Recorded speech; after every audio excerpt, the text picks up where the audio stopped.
Even without doing any activity, you can still manifest what you want. If you organize these 4 dimensions in one direction and keep it unwavering in that direction for a certain period of time, now he believes Shiva will do it for him and it will happen. So is Shiva going to come and build your house? No, I want you to understand, God will not lift his little finger for you. What has not happened till now on this planet can happen tomorrow. Human beings are capable of making it happen tomorrow.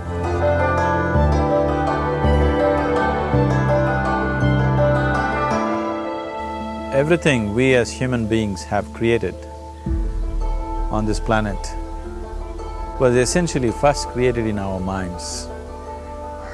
All that you see, which is human work on this planet, first found expression in the mind, then it got manifested in the outside world.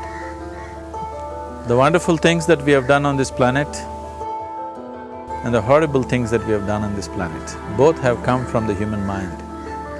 So if we are concerned as to what we create in this world, it's extremely important that first of all we learn to create the right things in our mind.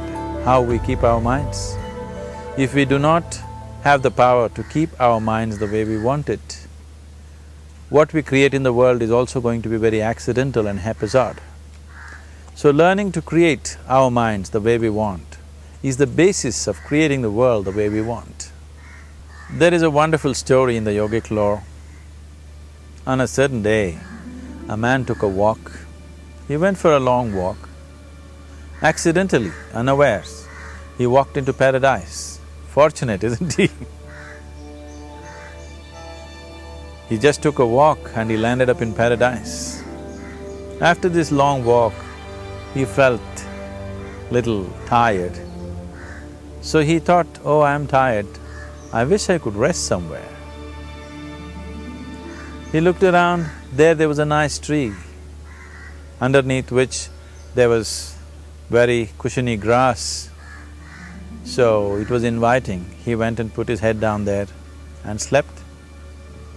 After a few hours he woke up, well rested, and he thought, oh, I'm well rested, but I'm feeling hungry, I wish I had something to eat. And he thought about all the nice things that he ever wanted to eat in his life.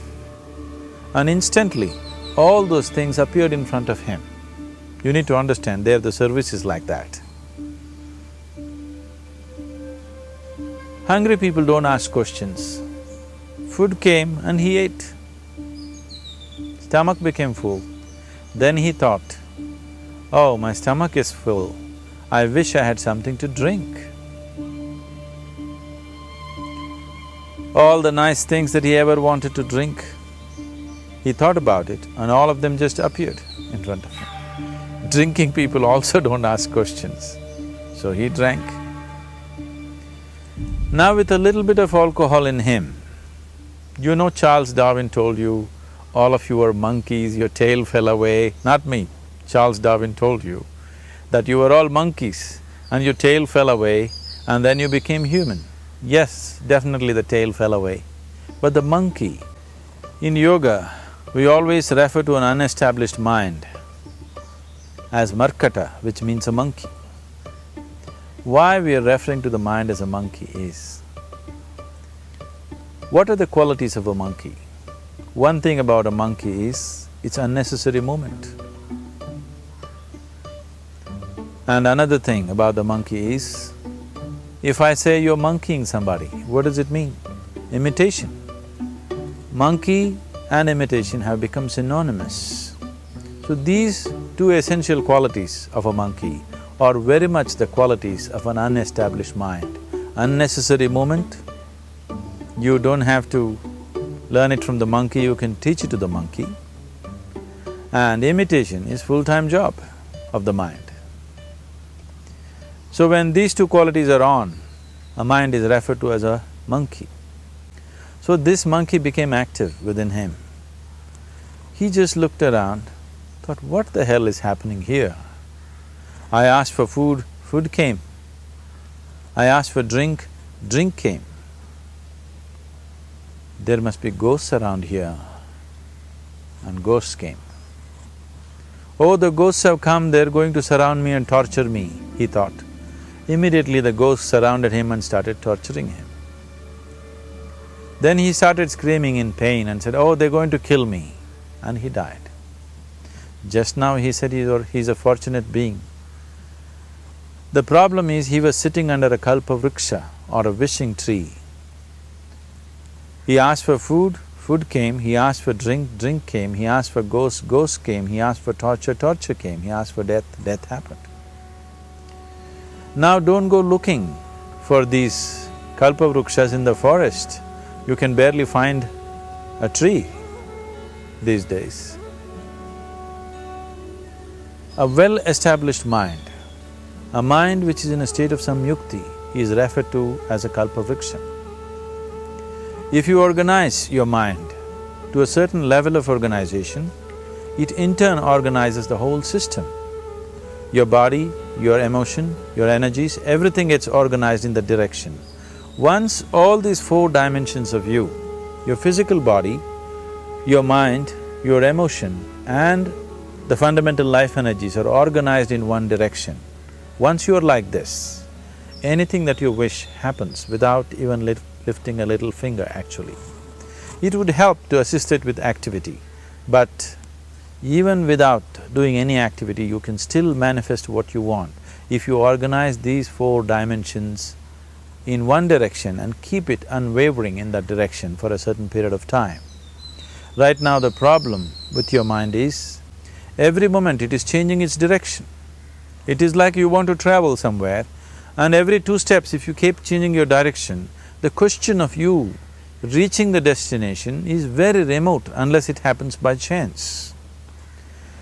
So, organizing our minds and in turn organizing the whole system and these four basic dimensions of who you are right now in one direction, if you do this, you are a kalpavruksha yourself. Anything that you wish will happen. But right now, if you look at your lives, everything that you have wished for till now, if it happens, you have finished. Everything and everybody that you have desired for, if all of that lands up in your house today, could you live with that? Once we're empowered like this, it's very important that our physical action, emotional action, mental action and energy actions are controlled and properly directed. If it is not so, we become destructive, self-destructive.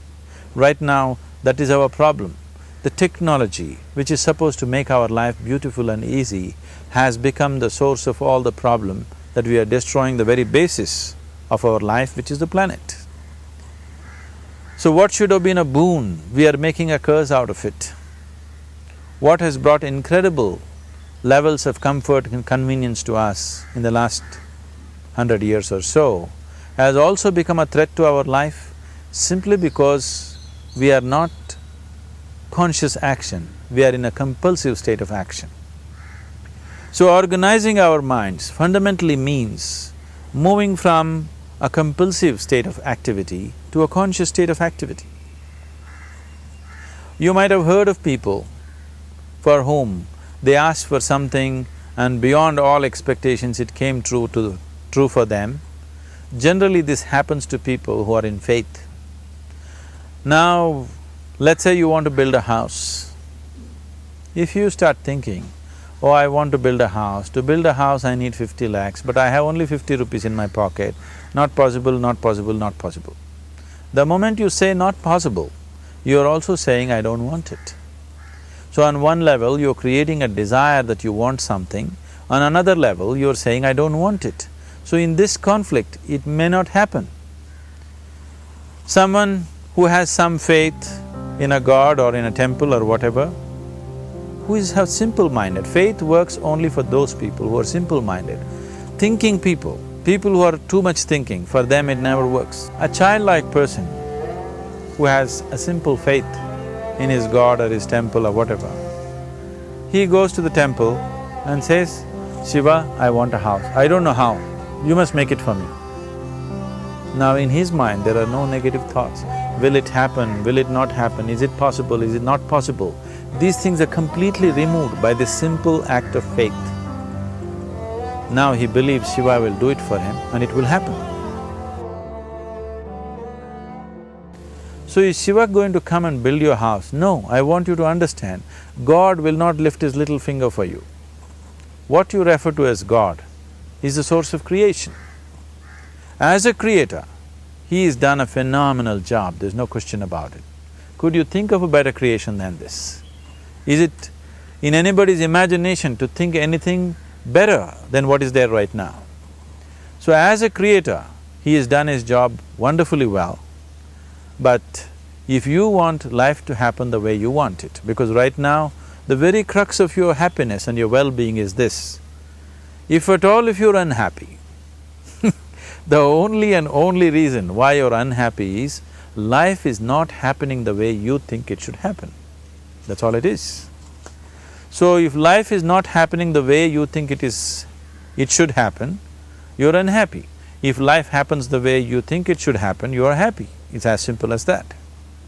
So if life has to happen the way you think it should happen, first of all, how you think, with how much focus you think, how much stability is there in your thought, and how much reverberance is there in the thought process will determine whether your thought will become a reality or is it just an empty thought. Or how you do not create any impediments for your thought by creating negative thought process. This possible, is something possible or not possible, is destroying humanity. What is possible and not possible is not your business, it's nature's business. Your business is just to strive for what you want. Right now you're sitting here, if I ask you two simple questions, I want you to just look at this and answer this. Right now from where you're sitting, can you just fly off? You say no. Right now from where you're sitting, can you get up and walk? You'll say yes. What is the basis of this? Why you say no to flying and yes to walking? Because past experience of life, many times you've gotten up and walked, never did you fly off. Or in other words, you're using the past experience of life as a basis for deciding whether something is possible or not possible. Or in other words, you have decided that what has not happened till now cannot happen in your life in future. This is a disgrace to humanity and the human spirit. What has not happened till now on this planet can happen tomorrow. Human beings are capable of making it happen tomorrow. So what is possible and what is not possible is not your business. That is nature's business. Nature will decide that. You just see what is it that you really want and strive for that. And if your thought is created in a powerful way, without any negativity, without any negative thoughts bringing down the intensity of the thought process, the first and foremost thing is, you must be clear what is it that you really want. If you do not know what you want, the question of creating it doesn't arise. If you look at what you really want, what every human being wants is, he wants to live joyfully, he wants to live peacefully. In terms of its relationships, he wants it to be loving and affectionate. Or in other words, all that any human being is seeking for is pleasantness within himself, pleasantness around him. This pleasantness, if it happens in our body, we call this health and pleasure. If it happens in our mind, we call this peace and joy. If it happens in our emotion, we call this love and compassion. If it happens in our energy, we call this blissfulness and ecstasy. This is all that a human being is looking for. Whether he is going to his office to work, he wants to make money, build a career, build a family, he sits in the bar, sits in the temple, he is still looking for the same thing. Pleasantness within, pleasantness around. If this is what we want to create, I think it's time we addressed it directly and commit ourselves to creating it. So you want to create yourself as a peaceful human being, joyful human being, loving human being, a pleasant human being on all levels. And do you also want a world like this?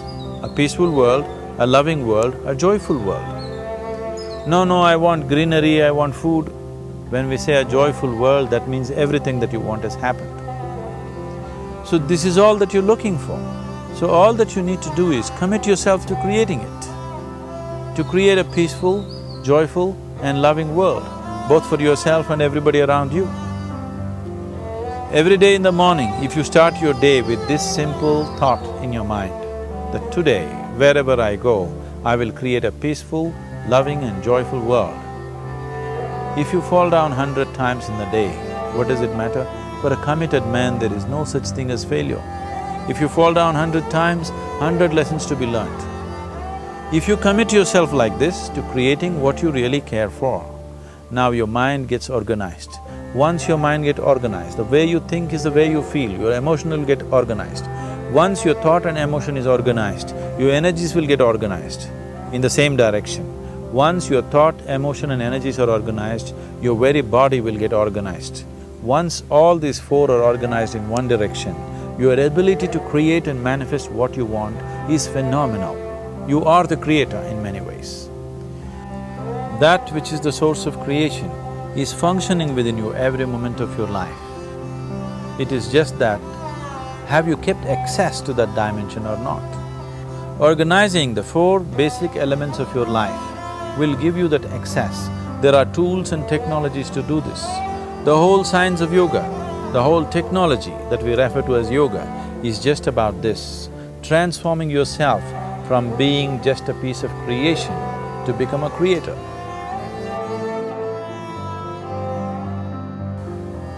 It is my wish and my blessing that every human being in this world should have this access to the source of creation within himself so that he can function here as a creator, not just as a piece of creation.